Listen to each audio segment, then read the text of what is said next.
first European Youth Work Convention officially came to an end this Saturday, a day that will be remembered, for it marks a new stage in the field of youth work and youth policies in Europe.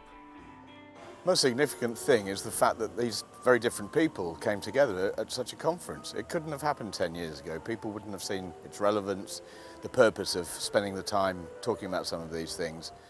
Paper planes were symbolic of youth workers' demands. But this paper was not.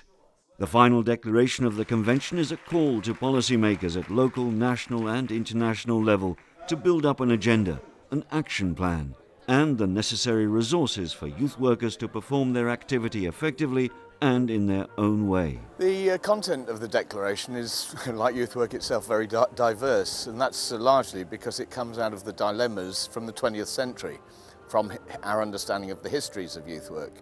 And they are about voluntarism versus organisations, about relationships with other agencies like the police, like employment, the field of employment, like funding, of course, which will always be on this kind of agenda, but mobility, diversity, key challenges and questions for young people and societies in Europe in the 21st century.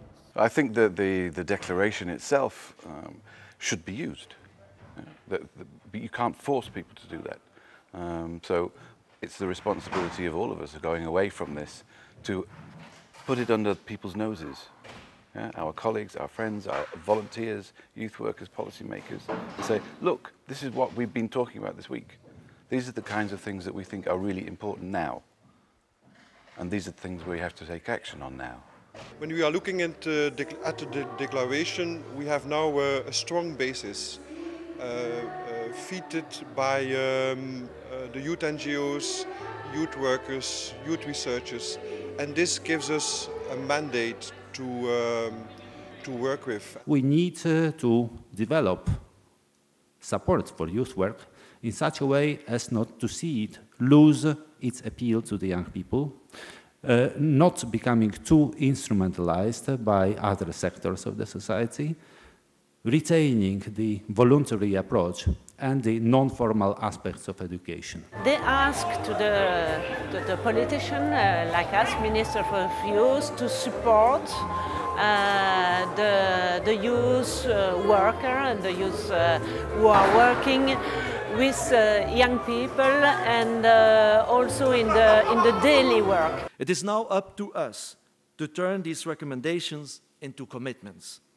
The commitment to become involved at all levels of policymaking, to respect the autonomy of youth work and strengthen its role in society, to improve and develop our knowledge of the history and processes of youth work in order to improve the quality of this work, to increase the mobility of youth workers and specialists within and between the member states, and in doing so, to strengthen democracy in Europe. Only the future will tell what impact this convention will have on the streets, youth centres, recreational areas and other places across Europe where young people can spend their time in a positive and constructive way.